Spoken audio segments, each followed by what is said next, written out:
Hey everyone, welcome to the Spiritual Underground Podcast. I hope you're back. If this is your first time here, I want you to know that first off, my name is Dan Reeves. I'm the host here. This is going into season 8 of 8 years of doing this thing. Primarily, it's been framed around 12-step recovery and substance abuse, alcoholism, and addiction. Um, as time's gone by and the cloud is lifted off of me, I kind of look at recovery that like everybody's recovering from something. I don't think there's too many people slide out the gate that don't have any life struggles and they never have to like overcome any hardships. And I just kind of wrap that all around recovery. There's a definition that I was taught at one point or found or whatever. Recovery is to reclaim that which was lost or stolen. And some of my stuff was lost on my own account, and some of it was frankly stolen from me. And I'm on journey today to try and recover. Uh, Frankly, have as much fun and do as well and be as good a person as I can be on this trip on this big blue marble. And that's what we're doing here. My guest today is Jay, and the last name I'm always says Jay Sapp, but I'm gonna let him say his last name. And I also don't do big introductions on my guests because they are their own subject matter expert. And for me to sit here and try to tell you who he is seems pretty futile. Good morning, Jay. Good morning, Dan. Jay Sapovits. And not only am I Sapovits. not only am I not only am I a subject expert on me, but I'm also my favorite subject. Yeah, me too. Yeah, Which, by the way, is the issue. yeah, right. Yeah, what's that saying? It says something about let's talk about me. It's my favorite thing to talk about. Well, for sure. And look, I mean, I'm very fortunate. I've surrounded myself with a group, a strong group of recovered men that have taught me the more that I focus on me, the worse my life gets. And because of that, I could sit here today and I could share with you that certainly not a perfect life, but I've got a lot of evidence that it's far greater than it used to be. Yeah, yeah. Yeah, that's definitely, as I've been walking this path, that one of like seems like a hard and fast principle. The more I focus on helping other people, the better my stuff goes and the less problems I really run into. It's a weird thing. When I try to focus on fixing all of my stuff, uh, I just stumble. If I focus on you, things seem to have gone pretty good or gotten Yeah. better for sure. Well, that's the when you're not in a 12-step program, you think it's a self-help program, and when you are in a 12-step program, you realize it's a self-abandonment program. And look, I have a built-in forgetter, right? So my mind, wake up every day with a fresh start, which for someone who thinks like I do is both a good and bad thing. And I've got to work to recall and remember where I've come from. And the best way for me to remember where I've come from is by seeing other people who are where I was currently and right now, right? Yep. So when the things go wrong in my life today, I have perspective that those things are minor compared to what went wrong in my past. And I know that because I'm watching, I'm helping, I'm I'm tacitly involved in getting phone calls, getting SOS calls. My life, it's over. Nothing, ever be the same, and I've ruined everything. And I remember those days. And I remember them because somebody's living them in front of me, with me, and I just know what they're living through isn't true, even though I thought at one point it was true as well, because I've been there, and they're giving me that perspective when I seek it out. Now, because I'm an addict, right? When I feel my best, I stop seeking it out, right? I stop putting the work in. I stop doing, oh, I'm okay. And then all of a sudden the pain comes back, and then I got to seek it out again. So, the one day at a time mantra is just as true as anything on this earth will ever be. And the harder I work on helping others, the more I work on helping others, the better my life is. And I think I've heard it said many times: if it's the less convenient it is, the better it is for you. So, it's a journey for sure. Yeah, yeah. There's this If you, I don't know, 12-step recovery seems to have as many like colloquialisms as about anything, all the little one-liners, the one day at a time, the this, the that. Keeping it green is what we say when I'm making sure I'm staying with folks who are in the struggle, and Never heard that. that reflects back on me, because Yeah. I see that and I feel it because my forgetter is just like that. Yeah. A couple years ago, my forgetter got me. And Mm, I refused to beat myself up over that. I knew that was, it's never been good to take a ball bat to myself. I've never found that as a fruitful action. And I just had to, and I actually, there were some people was making it a big deal, and I explained to them that, I can't make this like a big deal. And what they heard me say was, this ain't no big deal. And that's not what I was mm, saying, and one of my 12-step teachers taught me that another one of those lines, you know, there are no big deals. Quit making everything about me a big deal. And I just mhm. got back on the horse and began again, the next 24 hours, and moved on and tried to learn what I could, did some work around it about what made that happen, or what were the pieces that contributed to that, so that I can hopefully avoid that kind of thing happening again. So I love long-term sobriety for sure, but I cut mine short and starting again, and that's just what it is. And I guess that's, we all have a story to tell, and all of our stories are just being built. They'll uh, someday end. Yeah, for sure. And one of the lies I used to tell myself. So I've got long time sobriety in Gamblers Anonymous. I've got 29 years. Made my last bet March 6, 1997. I went to my first room on March 10th, 1997, and then had this incredible run up in life and business. Married, bought my first home, had my first child, um, moved, had my second child, had my third child, business success. And then it all came crashing down when I had a business failure. And that business failure I can directly attribute not to going back out and gambling, not to even drugs and alcohol. I can contribute it, or any other substance. I can contribute it to ego. And, I just thought that I was infallible and couldn't fail, and got away from the principles that got me to this great level of success, which was going to meetings, helping other men, telling my story and listening to others, and really living a recovered lifestyle. And it just, everything became about me. And then I quickly identified that the other substances in my life, not quickly, that's quickly in the terms of like over a long period of time, quickly. Uh, I identified that other substances had creeped into my life and weren't a positive for me, right? So like I was never going to get rid of my ego unless I abandoned all, things that weren't helping me. And those things, any drinking, any drugs, any alcohol, just had to be cut out of my life. So I um I have 10 years coming on March 1st, free of a drink, drug, or any mind altering substance. And I share that because, again, I would say, right, I would say, like, I never relapsed, if you ask me. But did I not? I mean, so losing judgment is a gift, right? To the degree that you don't look at, like, I used to think I needed to have an opinion on everything. Opinion was my like go-to feel good uh default mechanism to inflate me and make you less. And I don't even know if it was about making you less. It was more about just inflating me, right? Because if I could have an opinion on something you did, it allowed me to be right. And when I came into AA, I and really started to work the big book much deeper than I than and live the big book much deeper than I ever did in GA.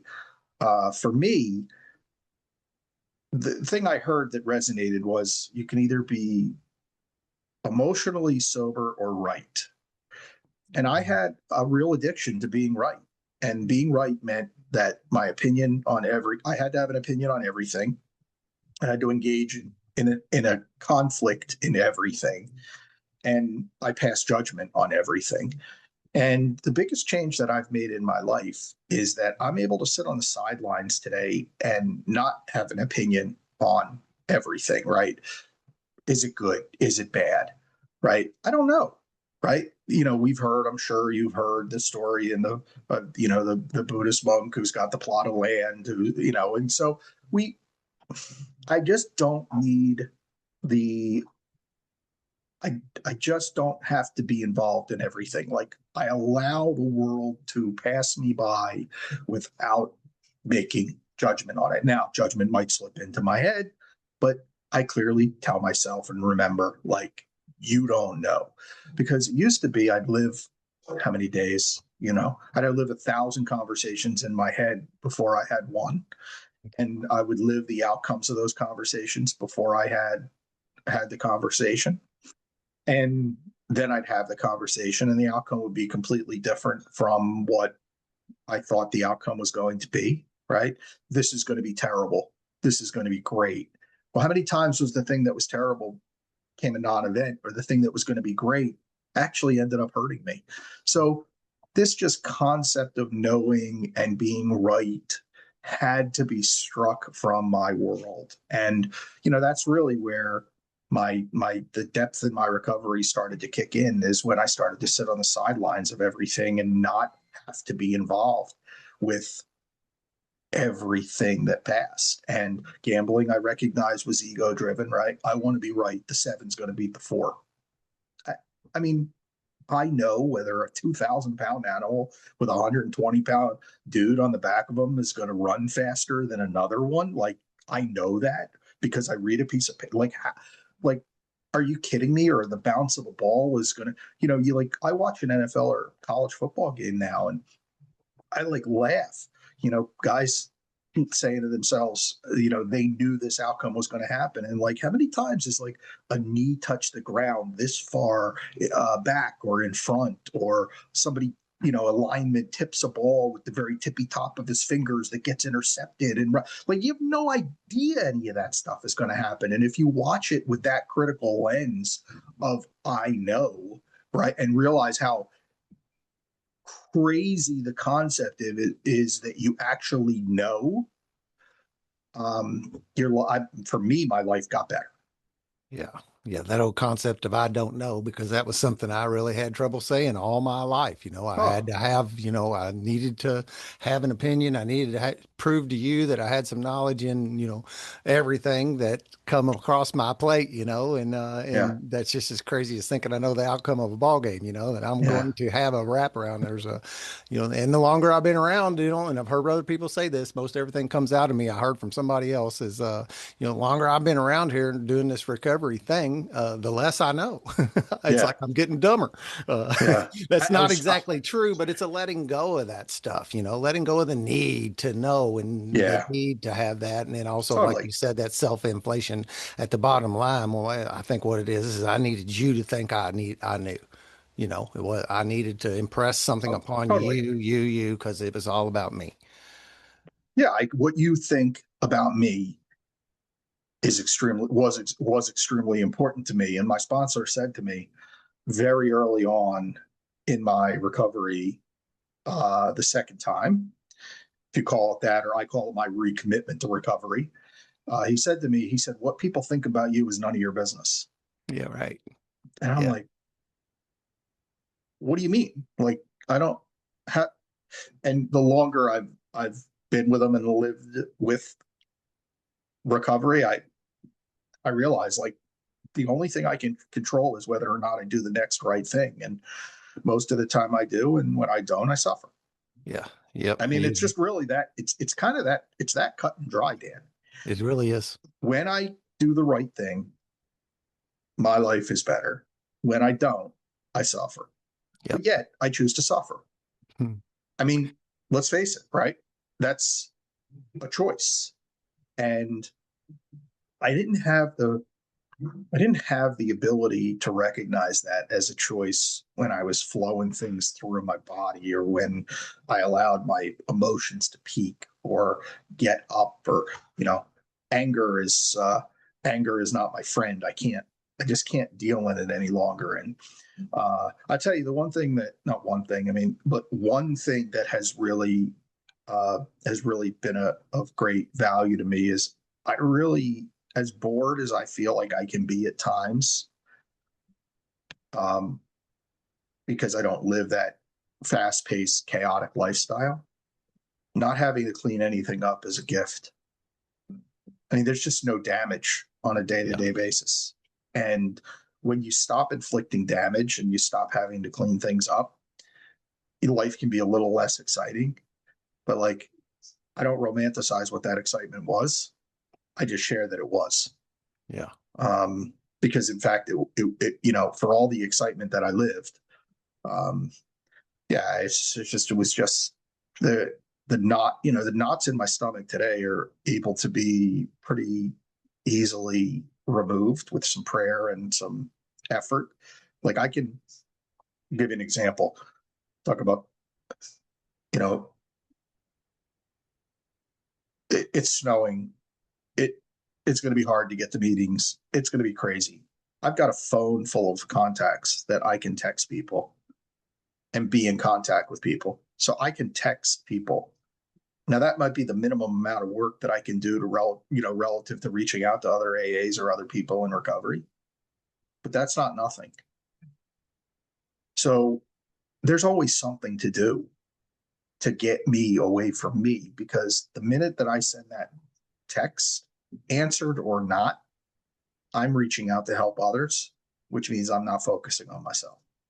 Yeah. Yeah. We use this app called Marco Polo a lot where it's a video messaging thing.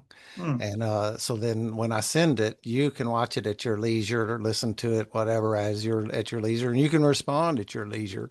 And it's interesting relief, sometimes it's not actually relief, but it's interesting the energy I receive by talking to that thing, knowing that at some point my friend is going to listen to it. And he's not listening to it now. And sometimes there's dialogue. Sometimes that's best, right? Sometimes it's best to get on the horn and talk to somebody or meet up at the coffee shop and talk to somebody.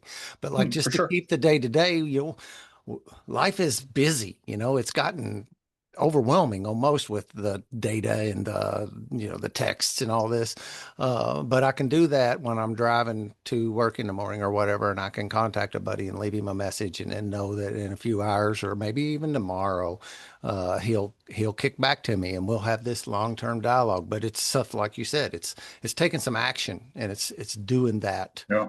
that helps me. And then, as long as I'm safe and free to like speak freely with these people, and that's why I kind of like that because texting kind of limits your ability to like, express yourself. That person will hear things that they can give me feedback on, and we can do that back and forth and help each other move along. Dan, I heard you saying that da da da da da da, and I don't know, man. I'm hearing something funny about that or whatever. These things where I get to, because when I isolate and try to do this by myself, that another one of these things. Up in my brain is a bad neighborhood. You don't want to go there alone. And, uh, Isolation. yeah, yeah. And A, it's funny too that a, that a boredom. favorite. Yeah. Yep, that's my kind of my default is to go do that. I have a place in the woods, and that's good for me too. But it's all in these measured doses. I have to, be conscious of watching that. My most recent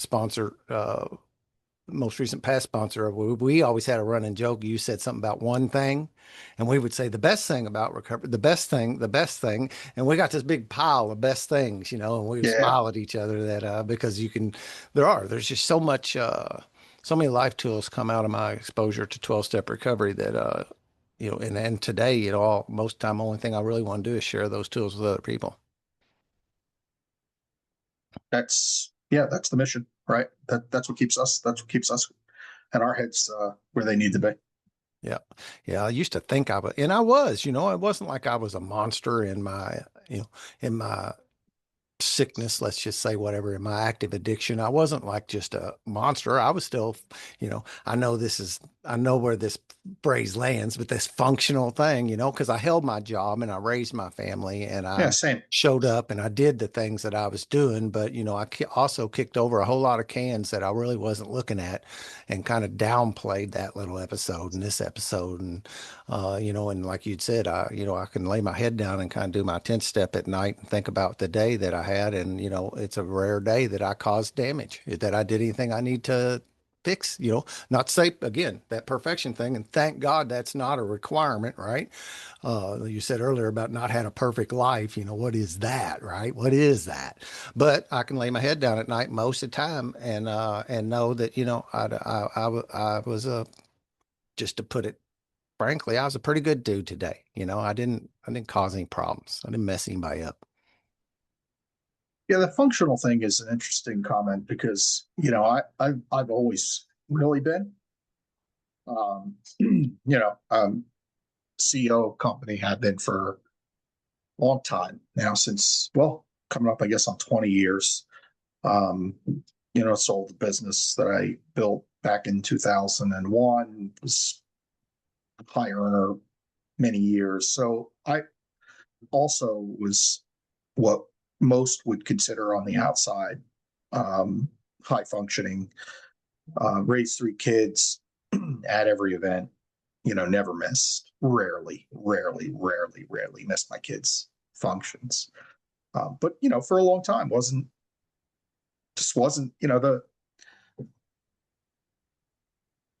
who I felt like I was on the inside and how I acted on the outside were diametrically opposed to each other. And I don't know if there's a greater pain than that. I mean, I almost think guys that are on Skid Row feel better, to be honest, because they don't have this penultimate lie, right? You're on Skid Row, like, you have given all pretense up and you just are what you are. You're homeless on the streets. That's what it is. There's no The world thinks something different of you. Like, the world thinks you are what you are, right? For me, I thought I was this charming, gregarious, loving, kind, gentle, caring person. And a lot of times I was, and a lot of times I wasn't. And that that collision happened here when no one was around, at night, alone, all the time, constant. And yeah, that's just a really sucky way to live. And so, yeah, on the outside, I functioned, but on the inside, I was at constant conflict. And that constant conflict is, you know, uh, if you could somehow find a way to um, impose that level of torture on someone, right? Or if you could, that would be the greatest punishment in the universe, as I see it. It Yeah. And the reason why the rooms work, as again, for me, um, is because I can say things like that out loud, and everybody just nods their head yes. And yet, when I say something like that to my wife, she's like, "What's wrong with you? Yeah. Why can't you just stop thinking like that? Or why can't you change?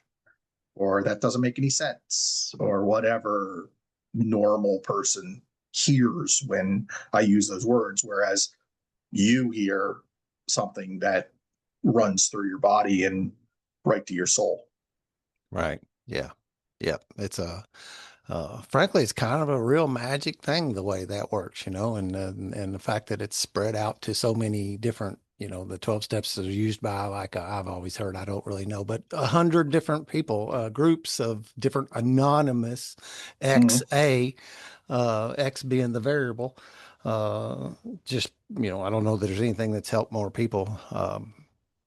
we've tried to do something here in Louisville, Kentucky, where we've offered these tools to anybody that wants them. You don't have to be an addict alcoholic. You don't have to be, because there's some people just running around in like some kind of low level misery, some kind of low key, just not happy. And these tools work for those people too. You don't have to be a wreck. You don't have to be a substance abuser. Or maybe, one thing I found is that people will get into where they're dabbling in some stuff that's not working for them, and nothing looks like a problem. They're not drinking enough that that's a problem.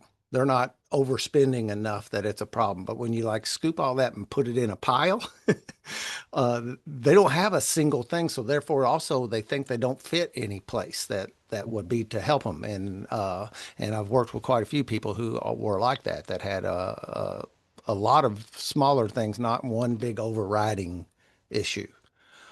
The other thing is, as in your experience, I've heard a million times, is it's that nature abhors a vacuum thing, that like when you put down the gambling, later on, it's the old peeling of the onion, that when you uncover one problem and you like think you've got it, Mm-hmm. I'll be dog. Look at this problem, and you move through these things where you like kind of conquer these dragons throughout your life if you're, conscious and willing and want to walk that direction and put those things behind you. Yeah, agreed. Uh, so that's it, interesting, and I can talk 12 step forever, but that's not necessarily why you're here. There's something, and I don't even know what it is, to be honest with you. If you're just make most people on I just say the podcast tour have got something they're here to talk about specifically, and maybe not. Maybe you don't. Yeah, I think this comes down to I think this comes down to my program, right? It's anytime you're asked to share your experience, strength, and hope, you say yes. Okay. Well, I yeah. mean, so right, like I mean, there's no, I don't sell. I'm not here to sell. I'm not here. I'm not here to promote anything. Well, most Per, people are. That's interesting. yeah, I don't. I mean, I don't even know what I promote. I mean, like for me, And the that's the okay. for me the promotion is that I just try to wake up and do the next right thing. And if you're someone out there who's struggling and not, and you don't know what, if you can't get your hands around or head around recovery, if you can't get your head around, like it's pretty easy to get your head around the concept of next right thing. Hmm. Because whether, whatever I've done in my career or in my life, you sort of always know what's right and wrong, right? Like I know right and wrong, right? You knew I right. think we do. I think down inside of us, that thing about I know, even though sometimes it was fogged up and I like overrode it, most of the time there was some little nudge in me saying, you probably ought not do that. Correct. Correct. That's right. So if you can break it down to that level of simplification as next right thing, right, then chances are you have a chance. Now, you might not be willing to do that today, but at some level, the pain's going to get to be deep enough. And once it is, you will. And That's the I have a, big motivator. for sure. I mean, I have a friend right now who, you know, got into a situation, not his of his own doing, somebody else inflicted it upon him. And he was trying to minimize what occurred. And, the long and short was protect the kid from hitting a bottom. And I just shared with him, I said, like, who are you to control where this person's bottom is? Like, it's a black and white situation. Anything you do other than the right thing, which was clear, um, was going to be you trying to control the universe. And he ended up doing what was very easily considered the right thing.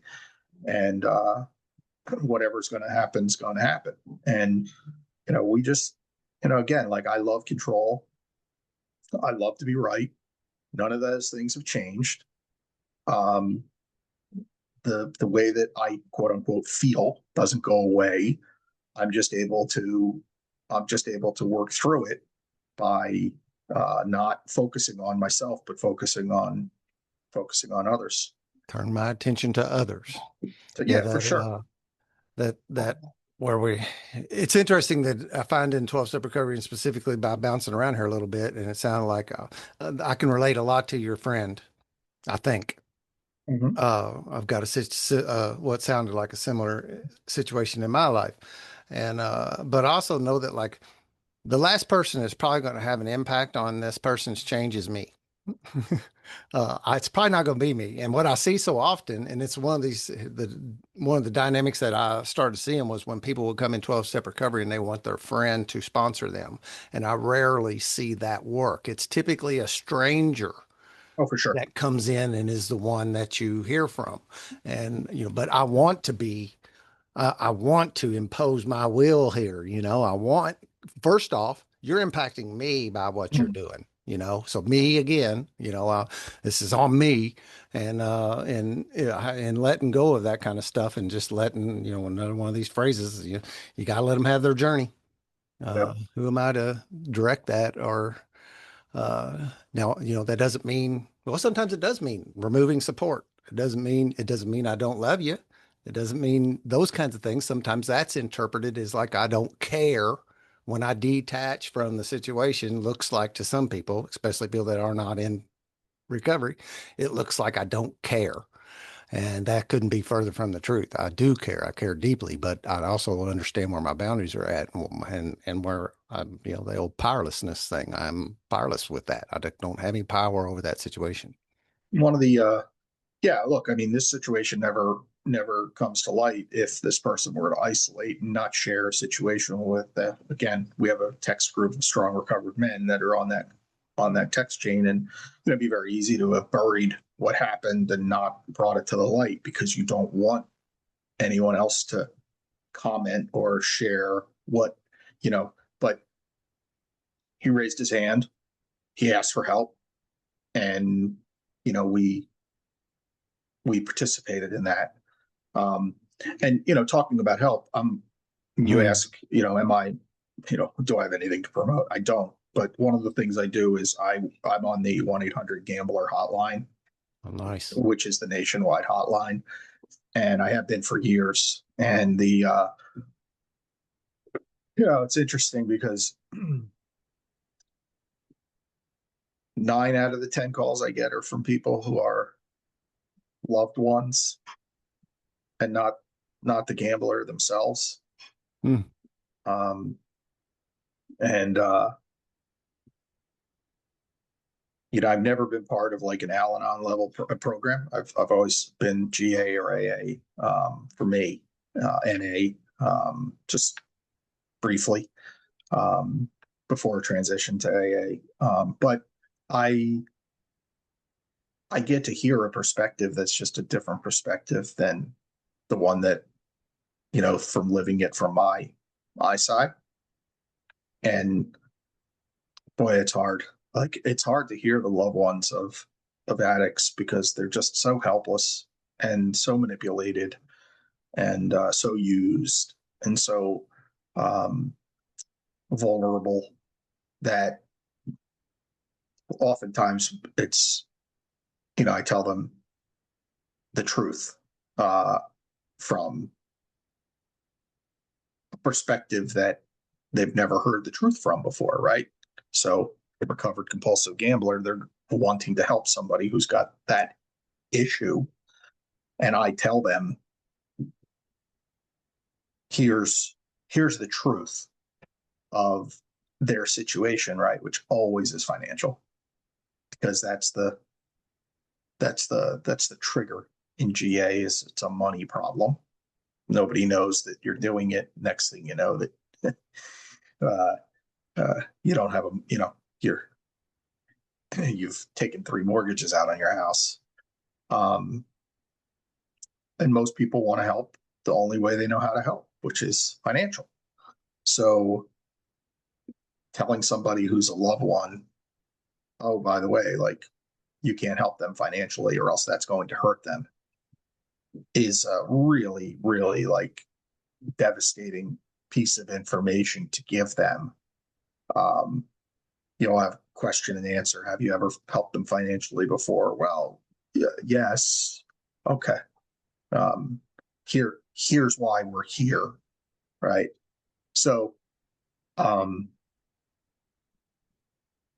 it's just part of my journey is listening to that. And yeah, I mean, Across uh, the spectrum, that giving people money doesn't ever seem to help anybody in that no, regard, yeah, as you for give sure. alcoholics, addicts, gamblers, all this stuff, and that seems to be like, I mean, that's like the medicine we know or something, then it's a fake one. And we think, okay, if fix that with this, that'll make things better, but it does not. Yeah, well, look, anytime, right? Anything is if it wasn't for X, Y, or X, if it wasn't for X, Y would be perfect, right? But that we all know that that's not the case. Um, but look, the 1-800 gambler works. Um, you, it's private. It's very it's personal, and chances are you're going to find somebody on the other end of that line who has experience that you don't have. Yeah, So as it does. There's a fog that comes around just as well around the person that's addicted. That similar thing wraps up around people who are close to them and loved ones and that kind of stuff, and they can't really see through that either without some yeah, help. It's that old Chuck C's thing about the new pair of glasses. I like that. That's you get to give somebody some perspective that they're just not able to access from where they're at. They're too buried in it, and you got to have that, and that's what I mean, like a part of there's a guy that said to me a long time ago when I was sitting in a Dairy Queen doing the verbal battle with him about why that won't work for me and why you don't understand my situation and right. you're My not case seeing is things different. right. My case is different. I'm unique, all this kinds of stuff. I can giggle at myself now back there. I can visualize sitting with this guy that had 20 something years of sobriety back then and was still a solid guy. I still look up to him and still know him. And that was 15 years ago or something. And he stood up and he looked down at me, and I don't know that this is the truth either because there's some things in my mind that I don't know. But here's my vision. He looked and he pointed at me and he said, "Dan, the thing is, you must participate in your own recovery." And he walked out of the Dairy Queen, leaving me sitting in the booth with my thoughts, And today, that participating in my recovery is still a thing by answering those telephone calls on the gambler thing, by participating in your text, by Yeah. keeping this. I had to put some action behind that stuff. And there's like these, I mean, who you probably like the value you receive, and I know it ain't about that necessarily, it is and it Mm. isn't, but the value you receive by being on the other end of that line and being available to people, I'm sure most of the time there's that dichotomy of hanging up the phone, knowing like in your heart, somewhat broken over this person's situation, but at the same time, I was able to be here as a resource and participate in my own recovery, lifts you up and you go on to do the next right thing.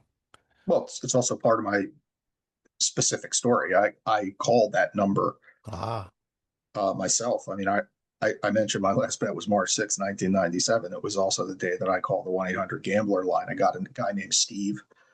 He was from Scranton, Pennsylvania.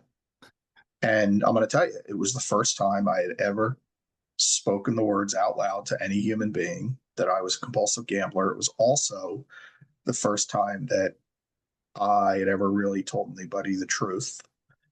And it was also, and this was the most important piece of it, Dan, and this is extremely important.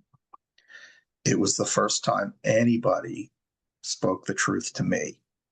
And I realized that the day I walked into my first meeting, I was going to be in a room of people that I could no longer lie to because they had told all the lies that I had told for years.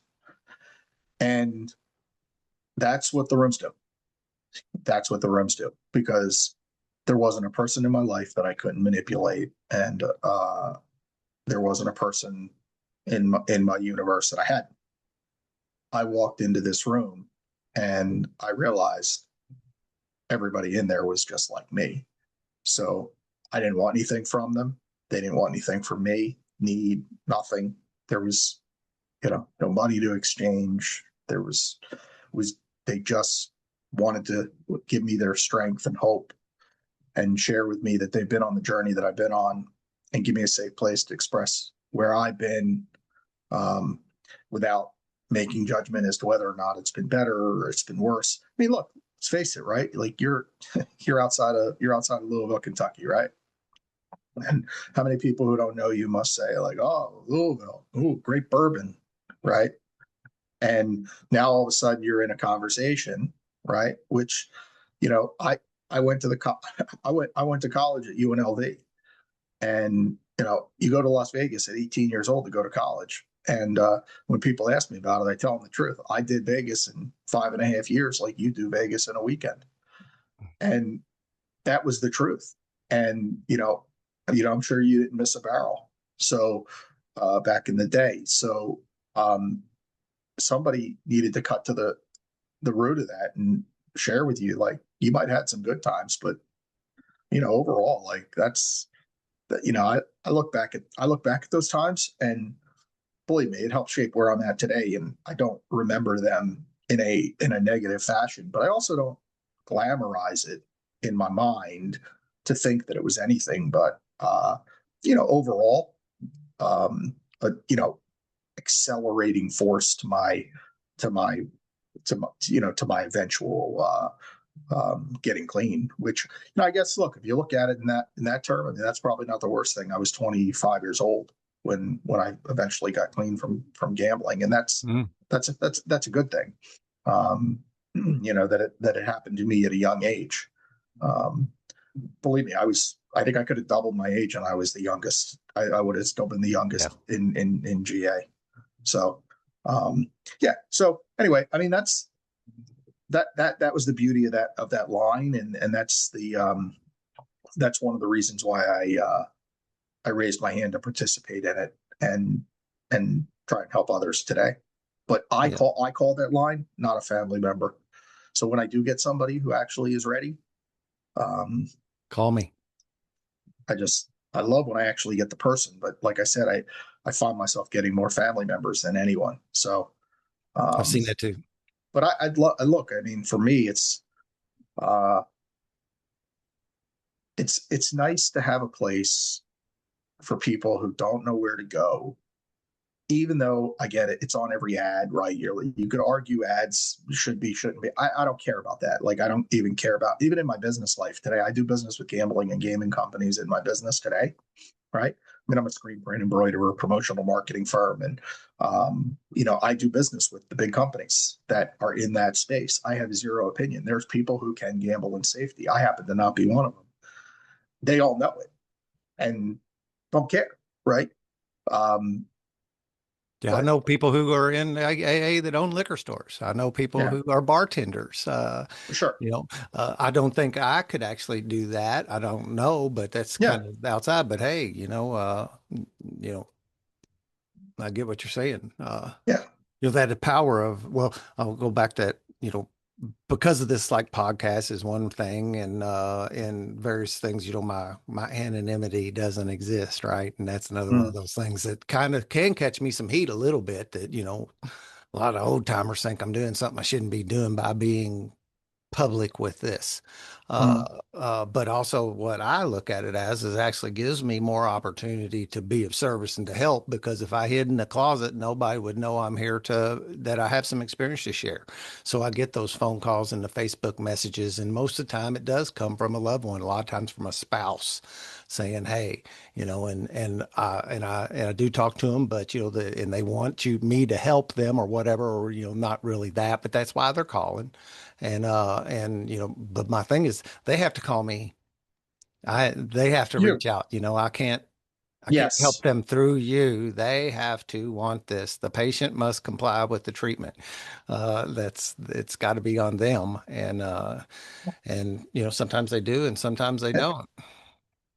Well, listen, they're not asking us to cold call and to cold call out from the 1-800 gambler line, but I'll Yeah. take calls in. So yes, I Yeah. Yeah. totally understand. Yeah, And because look, I that's what mean, they'll say. Will you call him? Will you, no, that's not really going to be the way this works. They have to reach for the help, because otherwise I'm just a pain in their ass. I'm just some dude busting in on their business that doesn't have any business knowing what they're doing. And, that's totally contrary to helping them. yeah, having the anonymity question is a one I respect and understand. I get it. Um, Probably I'm probably breaking it through, my specificity in which programs I'm part of, as opposed to uh, Keeping it honoring, vanilla. yeah, keeping it more general that I'm in recovery. I do understand that. And I also understand Bill Wilson's reasons for originally making that part of the program, right? Because when you do have a platform, I mean, the reason that it exists, in case anybody's not clear, is because if I come on here and say I'm a member of, pick a group, and then I do end up relapsing, the fear is that um, people are going to look at the program and think that it doesn't work because I've held myself out as someone who is part of it. And that's the main reason. Early days, it might have been because of uh, being kind of castigated away from society and job function. But moreover, today, it's people representing the program in the public that aren't actually living it and giving others a false understanding of what the program is. Um, so, look, I feel like whether right or wrong, so long as I'm an active member and living by the principles of the 12 steps, that um, in forums like this, I can share my experience, strength, and hope, and uh, it's not detrimental, but perhaps helpful. So uh, Yeah. I acknowledge, but I do acknowledge that it's completely borderline with the desire to remain anonymous at the level of press, television, and radio, which Yeah. I'm not sure which the internet's like rocket I've fuel heard to they've all of added that, but those. I don't know it. I've heard they've added Yeah. some stuff about also on the net, on the internet and that kind of thing. But Hey, uh, you know, at the core level, Dan, I got to meet you, yeah, right? And you and I had a right. What do they say? It only takes two to have a meeting. that's exactly right. So Yeah, for the last 60 minutes, you and I have had a meeting on this snowy blizzardy day in the Northeast. This may air later, but know that it was a brutal day here. yeah. And I'm going to leave this conversation better for knowing you. Yeah, no doubt. That's one of the miracles I'd have never thought. When I started this podcast, my one of my first guest I interviewed was a sponsee. And I wrangled him Mm. into coming over, and I didn't know what I was doing. I was just playing. Something was pushing me. Something was uh, tapping me on the shoulder, is what I always say.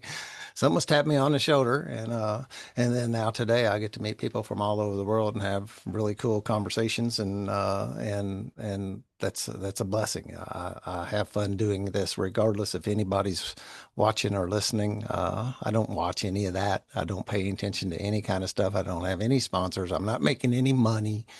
I'm not trying to. I do this basically for fun, and getting to meet people from all over the world and in various aspects. And most of the time, the way I put it is people that are out in the world as forces for the good. That's who I'm wanting to talk to. People that are out in the world making a difference in a good way. And because if I say this on and fairly often, that if you look in certain corners, it matters where you're watching, the world looks like a pretty dark place at times. And there's some think the worldly clamors, to use the book's language, and I think it's important that we highlight that that is not necessarily the thing. There's a lot of people out there that can help you and are shining their lights and carrying a good message and being helpful to others. And I could choose to keep my focus in that corner of the world rather than the other one. Yeah, look, totally. I mean, it's why I don't really participate. I participate in what I consider to be, you know, nominal social media, and I keep it to generally light topics. No, it's certainly not world affairs, and I scan by news that I have no influence over directly, and could, it's just not that I don't care. I care. I hope things turn out positively for people involved, but I promise you, I'm not here to solve the world's issues. Yeah. I, I'm doing the best I can to help random guys here and there from, you know, talk to their kids again and get moved back into their homes and get a job and tell the truth and, you know, not Yeah. live in a not live in a halfway house. Yeah. I'm not going to be able to solve the world's problems, but I might be able to help that guy. Yeah, for sure. I mean, And that's, I'm very fortunate. I mean, the place I live, 3 miles away from, most people wouldn't say this, but I'm very fortunate. I live 3 miles away from a halfway house with 500 beds. Um, that's generally not a line item when you're selling a home. Um, but we have a pretty active halfway house recovery house that's close, 10 minutes away from my house. Sadly, they closed a detox that we used to go to all the time. That was hmm, that was helping. But I mean, I can't tell you how many people I've seen the light come on in my 10 years and have re, graduated from those programs and have they just get it just slowly but sure they just get everything back and it's uh it's just a beautiful beautiful thing to see and then start helping others. And I love the tree, right? I love my sponsor and me and then guys I sponsor and guys they sponsor and guys they sponsor, and you get 4 or 5 generations of sponsees and sponsors in a room. And you start giving away medallions for years of service, and it's just like, damn, I remember you when you came in and were lost, right? And when I hand somebody a chip and I'll typically try to take them back to the day we met. And the day we met was generally not a positive one from them.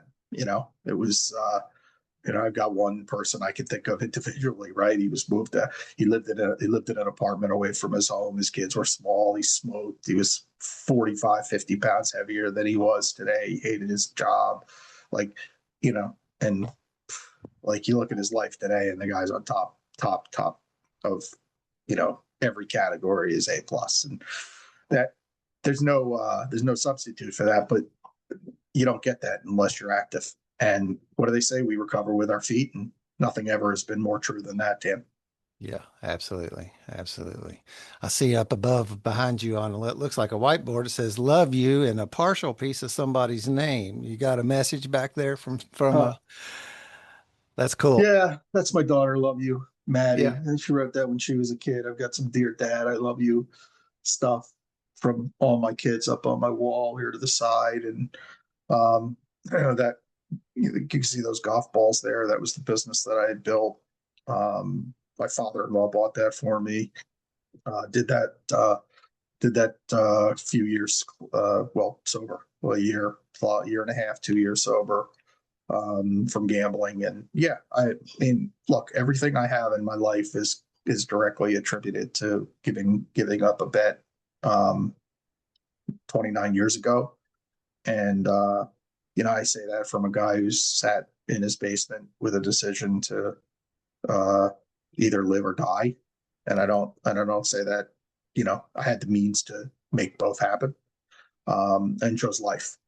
And, that I needed to recommit myself to recovery 10 years ago has proven to be even a greater blessing because it came at the age where my kids could really, deeply understand that their dad was human. And we've had this incredible relationship as I have with my wife, who I'll celebrate being together 30 years with.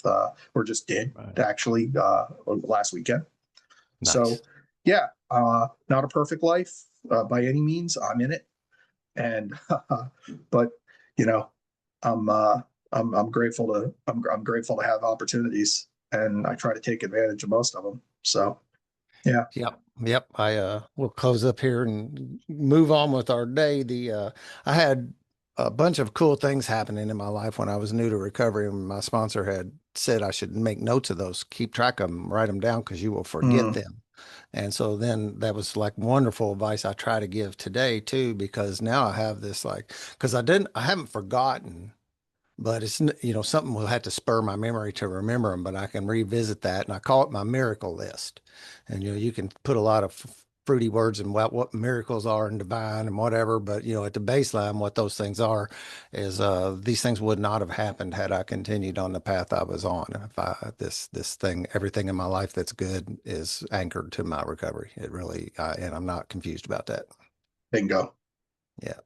All right. Well, it's great to talk to you and meet you. It's interesting to have somebody that's not promoting a coaching program or a book or a product or I kind of stay away from the product thing. And, it's not that these people are doing that and make sure that anybody's listening. That's not what I'm saying. It's just interesting to me because, we do most of those things are actually people are bringing good things to the world. And so I don't want anybody to be confused that I'm ungrateful about that or judgmental about it. But it is interesting to me because most people do. Dan, it was a pleasure to be with you. Thanks for taking the time, and I'm glad to be able to share a little bit of my story. Yeah, well, thank you. And I turn these things around real quick, so I don't sit on them. I don't know if I have you or not, but I'll probably filter it back through. I can't remember, Um, and some links here in a few days. awesome. Cool, cool. Appreciate it. Thank you. Yep, thank you. Have All fun right. Take digging out care. of that snow. Don't Mm, overdo it. good advice. I appreciate it. All right. Bye. Bye.